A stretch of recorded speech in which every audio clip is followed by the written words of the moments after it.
योग दर्शन की 175वीं कक्षा। योग दर्शन का द्वितीय साधन पाद चल रहा है और साधन पाद में हम लोग 13वें सूत्र को देख रहे थे। शुक्रवार की कक्षा में 13वें सूत्र को देखना शुरू किया था। उसमें जाति, आयु और भोग को लेकर लंबी चर्चा हुई थी और कल की सोमवार की जो कक्षा रही उसमें हमने इन्हीं विषयों से संबंधित कुछ मूलभूत बातों को और देखा था, जो अभी अभी हमने व्यास भाष्य में तो देखा नहीं, लेकिन कुछ ऐसी बातें हैं जो इस सूत्र से संबंधित हैं। जीवन के लक्ष्य पर कैसे काम किया जाए, इनको लेकर कुछ बातचीत हमारी हुई थी। तो आइए आज इस विषय को आगे बढ़ाते हैं, थोड़ा व्यास भाष्य आज देख लेते हैं। लेकिन एक बार सूत्र को फिर से देख लीजिए। सती मूले तद विपाको जात्यायुर्भोगाः। क्लेश के मूल में होने पर, सती मूले यानी मूल, सती माने होने पर, मूले माने मूल में, आधार में। किसके आधार में होने पर? क्लेश के आधार में होने पर तद विपाको, उसका जो विपाक होता है, किसका? कर्मश का जो विपाक, विपाक यानी फल होता है, वो 3 रूप में होता है, जाति, आयु और भोग। ये बातें मैं कई बार बता चुका हूँ, तो अब इससे आगे की बात बताएंगे। देखिए, बहुत रोचक रोचक उदाहरण मिलेंगे, उनको लेकर के महर्षि व्यास जी ने अपनी बातों को रखा है। तो वो क्या कह रहे हैं? वो कह रहे हैं सत्सु क्लेशेषु कर्माशयो विपाकारंभी भवति। पहली पंक्ति में देखिए क्या कहा, फिर से देखिए एक एक शब्द को। सत्सु क्लेशेषु कर्माशयो विपाकारंभी भवति। सत्सु शब्द जो है ये सती के जैसा ही शब्द है, इन दोनों शब्दों का एक ही मतलब है, सत्सु कह लीजिए या सती कह लीजिए। और यहाँ जो शब्द नहीं दिया था क्लेशों को लेकर के, इस बार क्लेशेषु शब्द दे दिया है ना। सूत्र में बातें बहुत कम लिखी जाती हैं, लेकिन जब उनका विस्तार किया जाता है, व्याख्या की जाती है, तो फिर उन शब्दों को भी ले लिया जाता है। सत्सु क्लेशेषु यानी क्लेशों के होने पर। सत्सु या सती का मतलब होता है होने पर, उपस्थित होने पर, जब उनकी सत्ता होती है। सत्सु क्लेशेषु कर्माशयः विपाकारंभी भवति। जो कर्माशय बनता है वो कैसा होता है? विपाकारंभी। भवति माने होता है। तो जब क्लेश हमारे चित्त में होते हैं और ऐसे जब हम काम करते हैं तो उससे कर्माशय बनता है, और वो ही कर्माशय फिर क्या होता है? विपाक को देता है। और जो बात हमने कई बार पीछे करी है वो यहाँ से क्या निकल के आएगी कि यदि क्लेश मूल में नहीं रहेंगे ना, तो कर्माशय कभी फल को नहीं देगा। हम लोगों को हमारे कर्मों का जो फल मिलता है उसमें एक आधारभूत मूलभूत बात, बेसिक बात ये है कि क्लेशों का चित्त में होना बहुत जरूरी है। ये बात इस पंक्ति से फिर से महर्षि व्यास जी ने स्पष्ट कर दी। यानी कोई व्यक्ति ये कहे कि मेरे भीतर के तो क्लेश खत्म हो गए हैं, अब क्लेश नहीं बचे और परमात्मा मुझे मेरे कर्मों का फल दे रहे हैं, झूठी बात है। हाँ जी, ये सीधी बात है जो मैं बता रहा हूँ, और मैं अपनी ओर से नहीं बता रहा हूँ, महर्षि व्यास जी का यही कथन है, महर्षि पतंजलि जी ने भी यही कहा है। विपाकारंभी शब्द को एक बार और ठीक से देख लीजिए। विपाक का मतलब होता है कर्मों का फल, और आरंभी मतलब जब वो आरंभ होता है, यानी जब कोई कर्म अपना फल देना आरंभ कर देता है तो उसके लिए शास्त्र में ये शब्द खूब चलता है, विपाकारंभी। ठीक है, आइए आगे चलते हैं। अब दूसरी बात कह रहे हैं, न उच्छिन्न क्लेश मूलः। न उच्छिन्न क्लेश मूलः। अलग अलग देखिए प्रत्येक शब्द को। न और इसी में जुड़ा हुआ है उच्छिन्न, और उसके आगे है क्लेश मूलः। तो न शब्द को थोड़ी देर के लिए अलग कर दें, और आगे क्या है? उच्छिन्न शब्द है, उच्छिन्न। उच्छिन्न के जैसा ही आपने एक शब्द सुना होगा, छिन्न भिन्न। ऐसा सुनते हैं ना, छिन्न भिन्न कर देना, काट देना, खत्म कर देना, नाश कर देना। किसका नाश कर देना?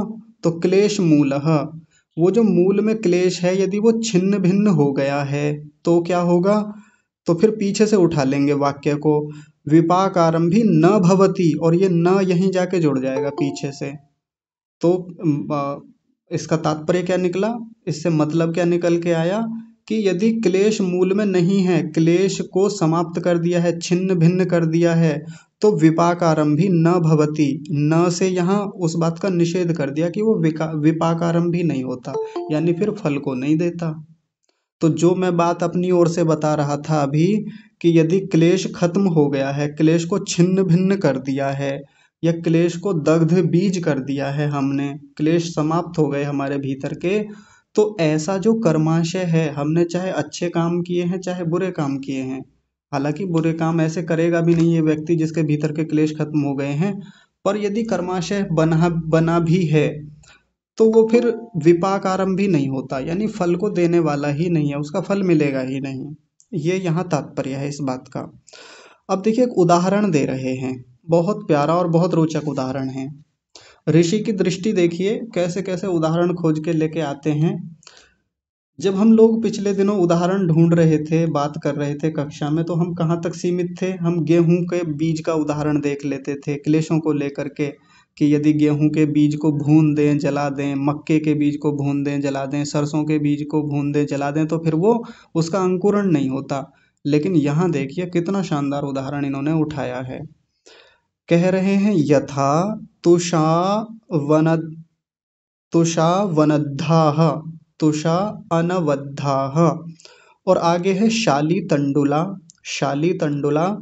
अदग्ध बीज भावाः अदग्ध बीज भावाः। एक एक शब्द को बड़े ध्यान से देखेंगे। फिर है आगे है प्ररोह समर्था भवन्ति, यहीं तक देखेंगे, प्ररोह समर्था भवन्ति। अब पहले एक एक शब्द का संधि विच्छेद देखिए, फिर अर्थ समझते हैं। यथा और आगे दो शब्द हैं इसमें जुड़े हुए, तुष एक शब्द है तुष, और इसके साथ जुड़ा हुआ एक शब्द है अवनद्धाः। मैं इधर लिख देता हूँ अवनद्धाः, या अवनद्ध कह लीजिए, ऐसे अवनद्ध ऐसा, तो क्या बन जाएगा तुषावनद्धाः। आगे एक शब्द है शाली तंडुला, तो शाली तंडुला चावल को कहते हैं, लेकिन तंडुल केवल चावल के लिए आता है, और जब उसमें शाली भी शब्द जोड़ दिया जाता है, इसका मतलब ये धान वाला चावल है जो छिलके सहित होता है, उसको शाली तंडुल बोल देते हैं। शाली धान को कहते हैं, तंडुल चावल को कहते हैं, और शाली तंडुल जब कहा जाता है तो वो पूरा चावल आ जाएगा जो धान सहित है, यानी छिलके सहित है, जो खेतों में से सीधे आता है। फिर आगे एक शब्द है अदग्ध बीज भावाः अदग्ध बीज भावाः। एक शब्द होता है दग्ध बीज, और यहाँ है अदग्ध बीज, और साथ में भाव शब्द और जुड़ा हुआ है। और फिर आगे क्या है प्ररोह समर्था भवन्ति, प्ररोह समर्था भवन्ति, ये शब्द भी पीछे आए हैं। तो अब इसका अर्थ समझते हैं। यथा का मतलब क्या होता है, जैसे, जैसे कि, यानी जब भी कोई उदाहरण दिया जाता है तो यथा शब्द लगाया जाता है। यथा यानी जैसे, जैसे शाली तंडुल यानी धान वाला चावल। आपने देखा होगा सीधा जो धान खेत में से जब निकल के आता है तो वो उस पे छिलका लगा हुआ होता है, शायद आप लोगों ने देखा हो जो गांव से जुड़े हों।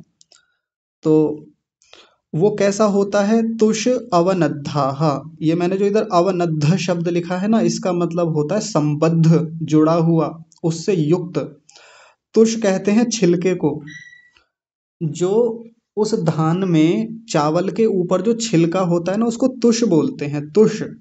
और आगे अवनद्ध का मतलब होता है जुड़ा हुआ, संयुक्त, संबद्ध। तो वो शाली तंडुल कैसा होता है, उस छिलके से युक्त है। और साथ में एक चीज और बता रहे हैं, अदग्ध बीज भावाः। पहले शब्द को समझेंगे, दग्ध बीज। दग्ध बीज का मतलब क्या होता है, जिसको जलाया है, जिसको भून दिया है, गर्म कर दिया है, अग्नि के संपर्क में ले आए हैं। और अदग्ध बीज का मतलब है कि जिस बीज को, जिस चावल के, यानी वो जो चावल है हमारे पास, वो धान जो है वो जला हुआ भी नहीं है। अ लगा दिया ना, अ का मतलब विलोम हो गया, विपरीत हो गया, यानी उसको दग्ध बीज भाव को भी प्राप्त नहीं हुआ है। तो फिर उसके साथ क्या होता है, प्ररोह समर्था भवन्ति, वो प्ररोह में समर्थ होते हैं। भवन्ति यानी ये बहुवचन है, प्लूरल में कहा गया है। तो वो जो शाली तंडुल हैं, वो जो चावल, वो जो धान हैं, यदि उन पर तुष लगा हुआ है, तुष से जुड़े हुए हैं यानी छिलका लगा हुआ है, साथ में वो भुने हुए भी नहीं है, जलाए हुए भी नहीं हैं, तो क्या होते हैं? प्ररोह समर्थ होते हैं, यानी वो अंकुरण में समर्थ होते हैं, उनका अंकुरण हो जाएगा। उनको जमीन में डाल दें, भूमि में डाल दें और यथा योग्य उनको खाद पानी प्रकाश सब चीज़ें मिल जाएं तो प्ररोह समर्थ होते हैं, उनका नया पौधा बन जाएगा, अंकुरण बन जाएगा। ये बात हम सब जानते हैं। फिर से समझ लीजिए, धान कौन सी उत्पन्न हो सकती है? जिस धान के ऊपर छिलका लगा हुआ होता है। और कौन सी धान उत्पन्न हो सकती है? जिसको जलाया नहीं गया है, भूना नहीं गया है। तो ऐसी धान क्या होती है? प्ररोह समर्थ होती है, उसका आराम से अच्छे से अंकुरण हो सकता है। ठीक है, बहुत महत्वपूर्ण बात है। अगर उस छिलके को हटा दिया जाए तो फिर उसका अंकुरण नहीं होगा। मजे की बात देखिए, हमारे घरों में जो चावल आता है ना, इसके ऊपर से केवल छिलका हटा दिया जाता है। वो लोग जो फैक्ट्रियों में हैं, जो ऐसी बड़ी बड़ी फैक्ट्रियां हैं, मशीनें हैं, उनमें धान को डालते हैं और उसका छिलका अलग कर दिया।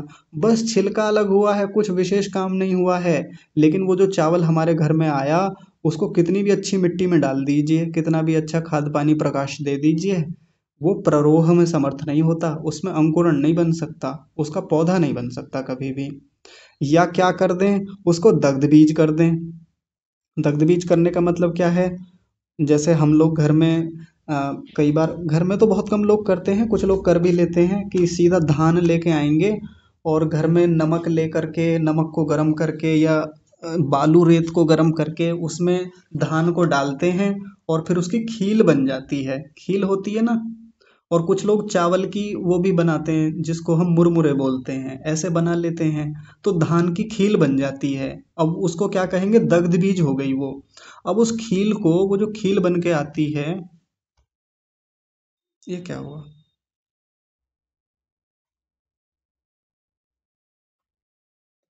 तनिक रुकिए, ये तो स्क्रीन, सबको स्क्रीन दिख रही है मेरी? एक बार हाथ खड़ा करके बता दीजिए बस। हाँ ठीक है, आ गया जी, जी ठीक है, धन्यवाद। तो जो खील हमारे घरों में होती है, अगर उस खील को भूमि में डाल दें, क्योंकि वो दग्ध बीज है, भुनी हुई है, तो उसका क्या होगा? उसका, ये हो क्या रहा है दूसरे फोन में?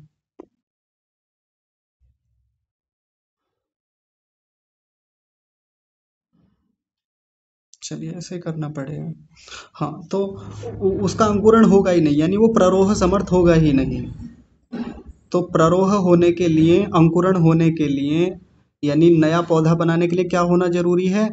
तुषावनद्धा, तुष उस छिलके से युक्त होना चाहिए, साथ में अदग्ध बीज भाव को होना चाहिए, यानी भुना हुआ नहीं होना चाहिए। और आगे क्या कह रहे हैं? यहाँ तक एक वाक्य हो गया था, आगे देखिए।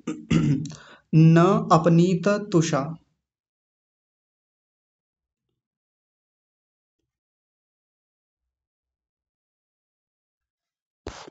गड़बड़ हो रही है, पता नहीं स्क्रीन शेयरिंग में। फिर यूट्यूब पे जाएगा, लोगों को परेशानी होगी। जी, अभी ठीक है, देखिए।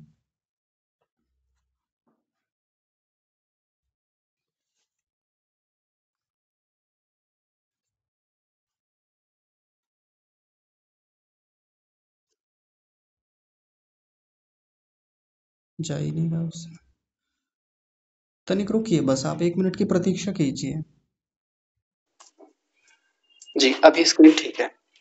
हाँ, न अपनीत तुषा, न अपनीत तुषा, ध्यान से देख लीजिए, न अपनीत तुषा। और आगे है दग्ध बीज भावा वा। अब दूसरी बात बता रहे हैं, जो मैंने अभी बताई उसी बात को ऋषि ने बताया। न अपनीत तुषा, अपनीत तुषा का मतलब, अपनीत शब्द का मतलब होता है हटा देना, पृथक कर देना, दूर कर देना, जिसको अलग कर दिया है, हटा दिया है। और तुषा का मतलब वही तुष जो होता है, छिलका जो होता है। न को अभी अलग रखेंगे, न से अभी क्या तात्पर्य आएगा अभी समझेंगे। अपनीत तुषा का मतलब क्या होता है? जिस धान के ऊपर से छिलके को हटा दिया है, यानी हमारे घर में जो चावल होते हैं ना, उनको अपनीत तुषा कह सकते हैं। अपनीत का मतलब हटा दिया है, तुष माने छिलका, तो ये अपनीत तुषा हो गया यानी चावल हो गया। और क्या कह रहे हैं, दग्ध बीज भावा वा यानी अथवा, अथवा क्या कर दिया है, उस धान को भून दिया है, अग्नि के ऊपर गर्म कर दिया है। होता है ना, जब उसको भूनते हैं तो उसकी क्या बन जाती है, खील बन जाती है। तो क्या होता है उससे, अब यहाँ देखिए बिल्कुल वैसा वाक्य बनेगा जैसा पीछे बना था, न प्ररोह समर्था भवंती, न प्ररोह समर्था भवंती। यदि उसके ऊपर से छिलका हटा दिया है या भून दिया है, अथवा आया ना पीछे, वाह अथवा, तो क्या होगा, न प्ररोह समर्था भवंती, वो प्ररोह में समर्थ नहीं होगा, यानी उसका अंकुरण कभी नहीं हो सकता। कितना भी अच्छी भूमि में डाल लें उस चावल को या उस खील को, वो कभी भी जीवन भर एक अंकुरण को पैदा नहीं कर सकती।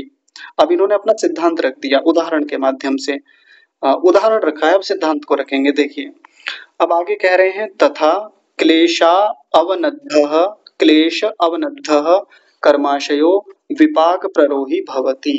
यह सिद्धांत को स्पष्ट कर रहे हैं। तथा यानी वैसे ही, जैसे उदाहरण दिया चावल का, जैसे उदाहरण दिया उस धान का, अब वैसे ही क्लेशों पर इस बात को घटा रहे हैं, वैसे ही कर्माशय पर बात को घटा रहे हैं। तथा वैसे ही क्लेश अवनद्धः, क्लेशों से युक्त कर्माशय, जो कर्माशय है विपाक प्ररोही भवति, वो विपाक को प्राप्त होता है। देखिए विपाक प्ररोही शब्द बताया है यहाँ पे, और वहां प्ररोह शब्द था। विपाक यानी यदि कोई कर्माशय क्लेश से युक्त है तो ऐसा कर्माशय विपाक को यानी फल को देने वाला होता है। विपाक प्ररोही का मतलब हो गया फल को देने वाला होता है, प्ररोह में समर्थ होता है। इसका मतलब क्या हो गया, पिछले उदाहरण से कैसे समझें, क्लेश तो हो गया वो छिलका और कर्माशय हो गया चावल।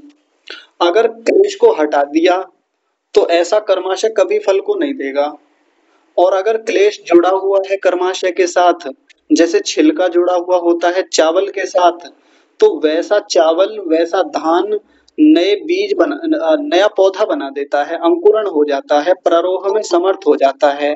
लेकिन छिलका हटा दें तो वो चावल वो धान कभी भी नया अंकुरण नहीं बनाता। वैसे ही यदि क्लेश हटा दिया है तो फिर उससे क्या होगा, उससे कभी भी प्ररोह नहीं होगा। तो अभी इन्होंने पहली बात बताई है कि क्लेश से अनवद्ध जो होता है, अवनद्ध जो होता है, क्लेश से जुड़ा हुआ जो कर्माशय होता है, कर्माशय को चावल लेंगे और क्लेश को छिलका लेंगे, अगर उसके साथ जुड़ा हुआ क्लेश रहेगा तभी वो विपाक प्रारोही भवति, तभी वो कर्मों का फल देगा।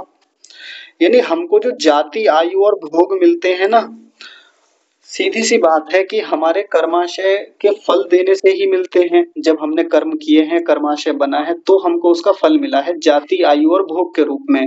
लेकिन एक बेसिक बात यह है कि क्लेश जुड़ा हुआ जरूर रहता है, जैसे छिलका जुड़ा हुआ रहता है चावल के या धान के साथ। अब बिल्कुल उसी बात को दूसरे आगे बता रहे हैं, न अपनीत क्लेशो, न अपनीत क्लेशो, न प्रसंख्यान दग्ध क्लेश बीज भावो वा इति।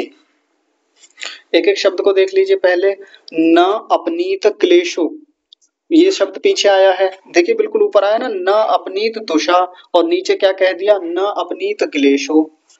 तो न को अभी थोड़ी देर के लिए छोड़ दीजिए, अपनीत का मतलब क्या होता है, हटा देना, दूर कर देना, पृथक कर देना। जैसे उस छिलके को अलग कर दिया था, उसको अपनीत तुषा बोला था। और अपनीत क्लेश का मतलब जब क्लेश हटा दिया है, तो फिर क्या हो जाएगा, ऐसा क्लेश होने पर न विपाक प्ररोही भवति, यहीं से वाक्य बन जाएगा, न विपाक प्ररोही भवति, ऐसा कर्माशय विपाक को नहीं दे पाता यदि क्लेश हटा दिया हम लोगों ने। यानी जिस योगी के भीतर से क्लेश अपनीत हो जाता है, हट जाता है, पृथक हो जाता है, तो ऐसा उस व्यक्ति का जो कर्म होता है, कर्माशय होता है, वो विपाक प्ररोही न भवति, वो कभी भी फल को नहीं देगा, फिर कभी भी उसका फल मिलने वाला नहीं है हमको। एक बात हो गई, और दूसरी बात क्या कह दी, या दूसरा काम कर लिया जाए। दूसरा काम क्या है, प्रसंख्यान दग्ध क्लेश बीज भावो वा, वा यानी अथवा, अथवा क्या कर लिया जाए, प्रसंख्यान नाम की जो अग्नि होती है, ये प्रसंख्यान अग्नि कौन सी होती है, जो समाधि में ज्ञान मिलता है। ये शब्द बार बार आया है, जिसको विवेक ख्याति भी कहते हैं, पुरुष ख्याति भी कहते हैं। तो प्रसंख्यान नाम का जो ज्ञान है, अग्नि है, उससे यदि क्लेशों को दग्ध बीज भाव में पहुंचा दिया है, जला दिया है, क्लेशों को भून दिया है, समाप्त कर दिया है, तो क्या होगा? तो फिर से बोलेंगे न विपाक प्ररोही भवति, वहीं से वाक्य बन जाएगा। फिर से कितनी प्यारी शैली है। देखिए ऋषि बार बार वाक्यों को नहीं दोहराते, बार बार शब्दों को नहीं दोहराते, वहीं से वाक्य की संरचना ऐसी बनाएंगे कि अर्थ लेने वाला वहीं से ले लेगा। तो उन्होंने बस न लिख दिया, देखिए न लिख दिया, इस न को यहां जोड़ लेंगे, न कर्माशय विपाक प्ररोही भवति। ऐसा जो कर्माशय है वो फिर विपाक को प्राप्त नहीं होता है। कौन सा? फिर से समझेंगे।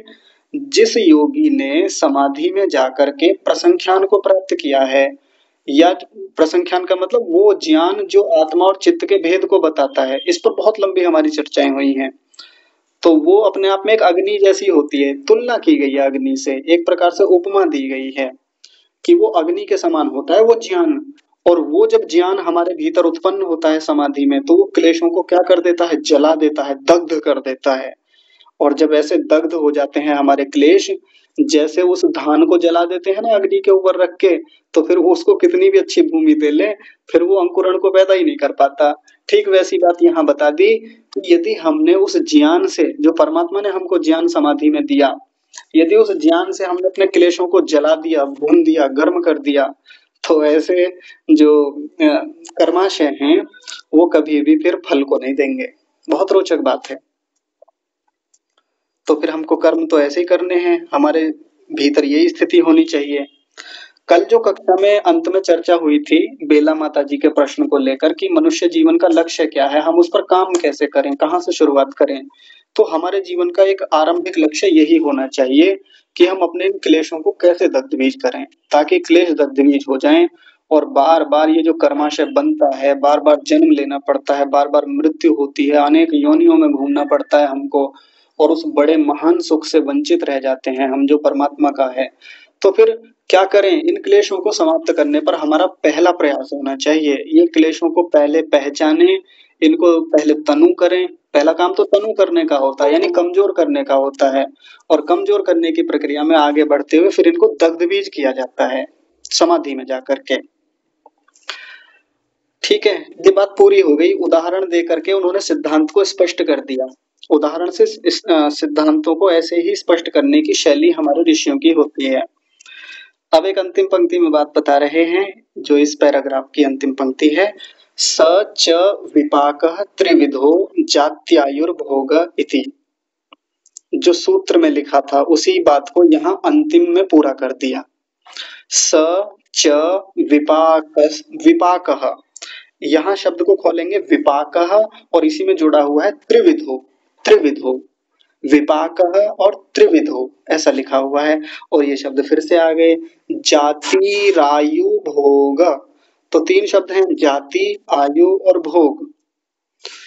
कह रहे हैं सच, यानी वो जो कर्माशय है, उस कर्माशय का जो विपाक है, उस कर्माशय का जो विपाक है, यानी उस कर्माशय का जो फल है, वो कितने प्रकार का होता है? त्रिविध, तीन प्रकार का होता है, तीन विधि वाला होता है, यानी तीन प्रकार का, 3 टाइप्स ऑफ विपाक ऐसा बोल सकते हैं। उसको त्रिविध बोलेंगे संस्कृत में। और वो तीन प्रकार कौन से हैं? जाति, आयु और भोग, तीन प्रकार का होता है। पीछे से एक बार फिर से मोटा मोटा देख लीजिए, यहाँ से क्या बात समझ में आई अब तक। जैसे धान के ऊपर छिलका लगा हुआ हो और उसको जलाया ना गया हो, भूना ना गया हो, तो फिर ऐसा जो धान है वो प्ररोह में समर्थ होता है, वो नया अंकुरण दे सकता है।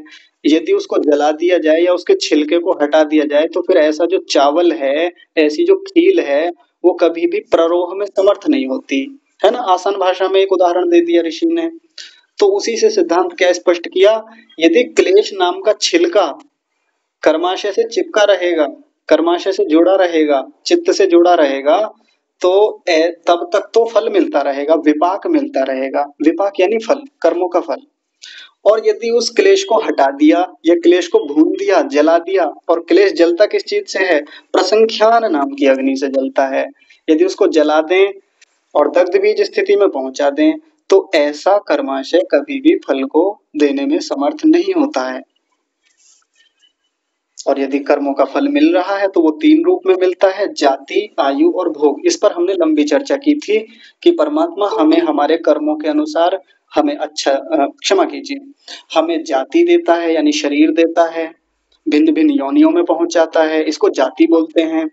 आयु देता है यानी एक निश्चित समय सीमा देता है कि इतने समय से इतने समय तक आपका ये जीवन चलेगा।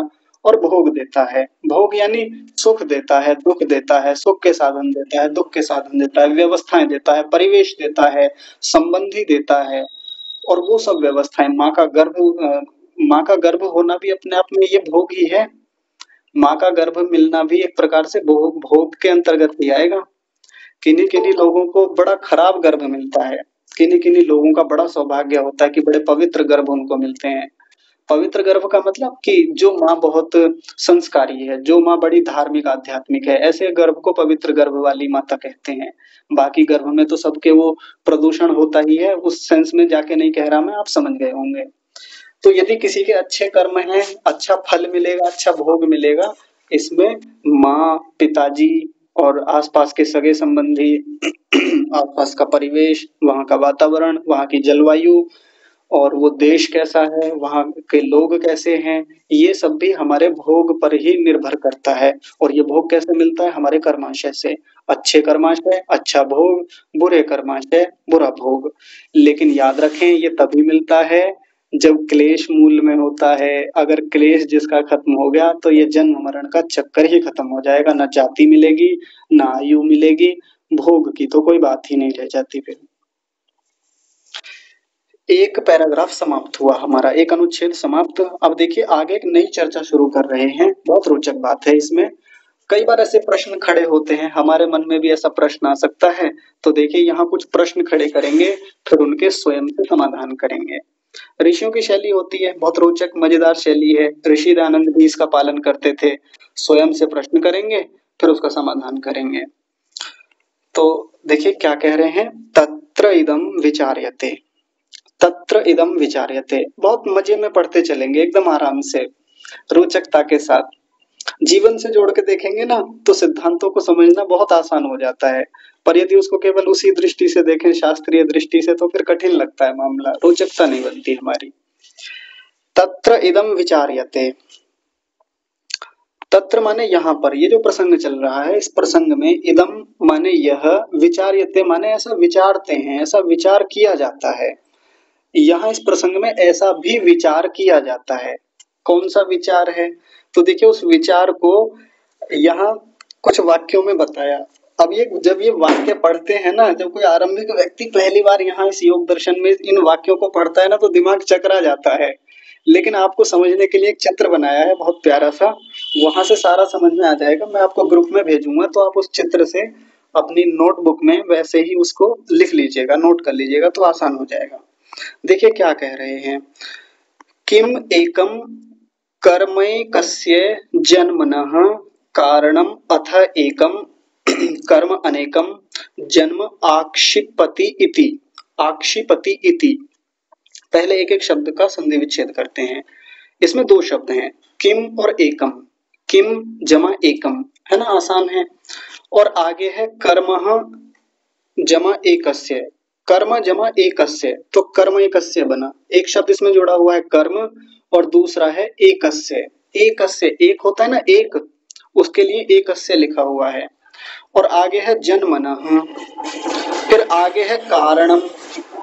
कारणम के साथ जुड़ा हुआ एक शब्द है अथ, फिर है एकम। कारणम अथ एकम, कारणम अथ एकम से बना कारणम अथैकम। फिर उसके बाद है कर्म अनेकम, कर्म अनेकम। और आगे है जन्म, और जन्म के साथ जुड़ा हुआ शब्द है अक्षिपति। अक्षिपति और अंत में इति।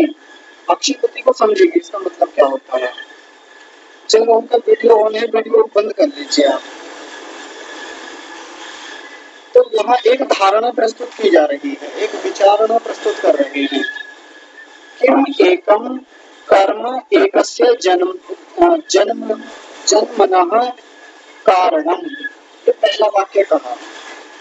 किम माने क्या, एकम माने एक, कर्म माने कर्म, एकस्य माने एक, जन्मनः माने जन्म का, कारण माने कारण होता है।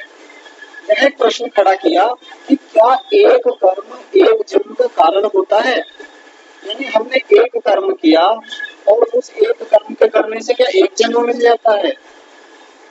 एक कर्म किया एक जन्म मिल गया, दूसरा कर्म किया उससे दूसरा जन्म मिल जाएगा, तीसरा कर्म किया उससे तीसरा जन्म मिलेगा।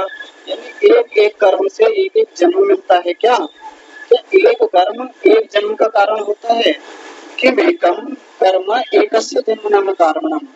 ये पहली बात रख दी। दूसरा प्रश्न खड़ा किया अथ, अथ का मतलब है यहाँ पर अथवा। अब दूसरी बात बता रहे हैं इसी में, एकम कर्म यानी एक कर्म अनेकम जन्म आक्षेपति थी। क्या एक कर्म अनेक जन्मों का कारण बनता है। आक्षेपति का मतलब होता है देता है, प्रदान करता है। क्या एक कर्म अनेक जन्मों को देता है। ये दूसरी बात रखती। दो बातें हमें चित्र में दिखाएंगे अभी। देखिए ये पहली विचारणा रखी अभी तक, इसको पहला विचार कहेंगे।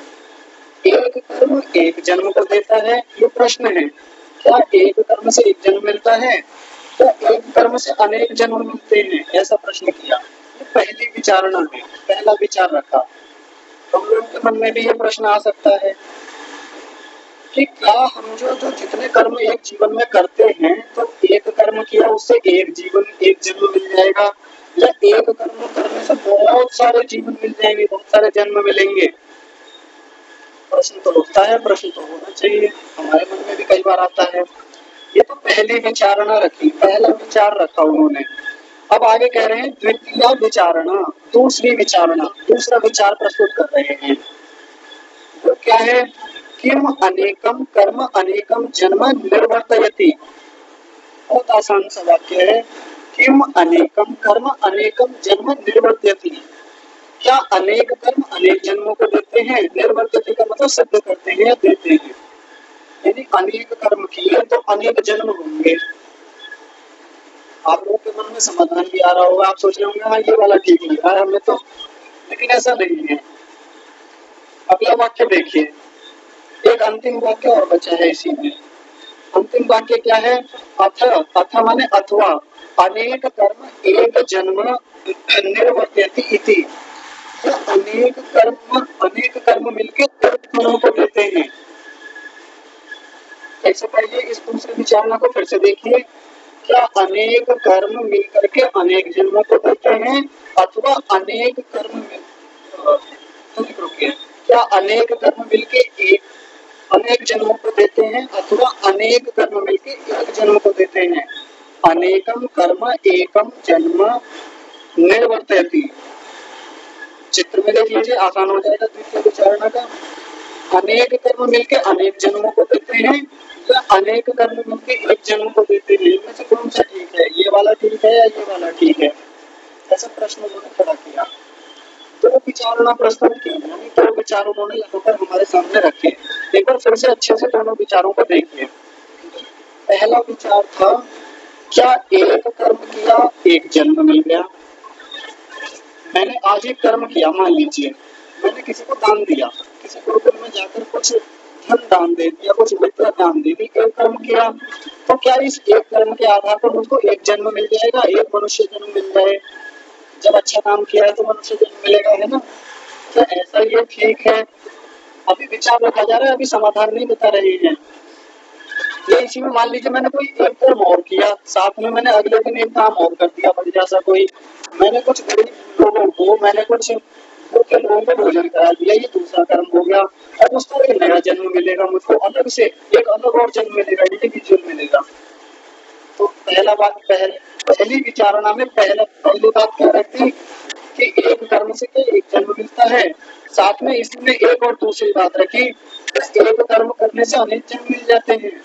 एक कर्म किया था, गुरुकुल में दान दिया था, गायों की सेवा की थी, एक कर्म किया था, क्या उससे अनेक जन्म मिल जाएंगे। एक कर्म किया और जन्म बहुत सारे लेने पड़े मुझे, फिर बहुत सारे जन्म हो गए, क्या ये बात ठीक है ना। अभी प्रश्न रख रहे हैं, आराम से विचार करते चलेंगे। अब दूसरी विचारणा है, दूसरी विचारणा में भी दो बिंदु रखे। पहला बिंदु क्या है, अनेक कर्म किए, बहुत सारे काम मैंने अपने जीवन में किए, बहुत सारे काम, अच्छे अच्छे काम, बुरे बुरे काम, अच्छे भी हो सकते हैं, बुरे भी हो सकते हैं। तो बहुत सारे काम किए तो क्या बहुत सारे जन्म होंगे उनके? ये भी एक विचार है। यानी मैंने एक वर्ष में 1000 काम किए तो क्या उनके अनेक जन्म हो जाएंगे? एक बार को तो लगेगा ये वाक्य ठीक है, यानी इसका हाँ ये ठीक लग रहा है, हाँ जी अनेक जन्म है तो क्षमा कीजिए अनेक कर्म है तो अनेक जन्म होंगे, ये बात थोड़ी ठीक लग रही है। लेकिन गलत सिद्ध करेंगे इसको भी ऋषि, कैसे होगा वो आगे समाधान में बताएंगे।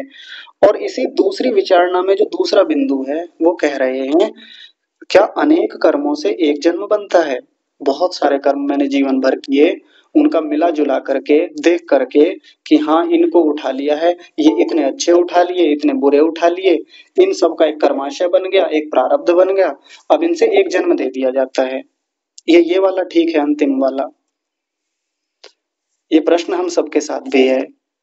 समाधान तो ऋषि बताएंगे, इसमें अपने तर्क रखेंगे और बहुत प्यारे प्यारे तर्क हैं, एक पंक्ति में पूरा मामले को खत्म कर देते हैं, इतनी प्यारी शैली होती है।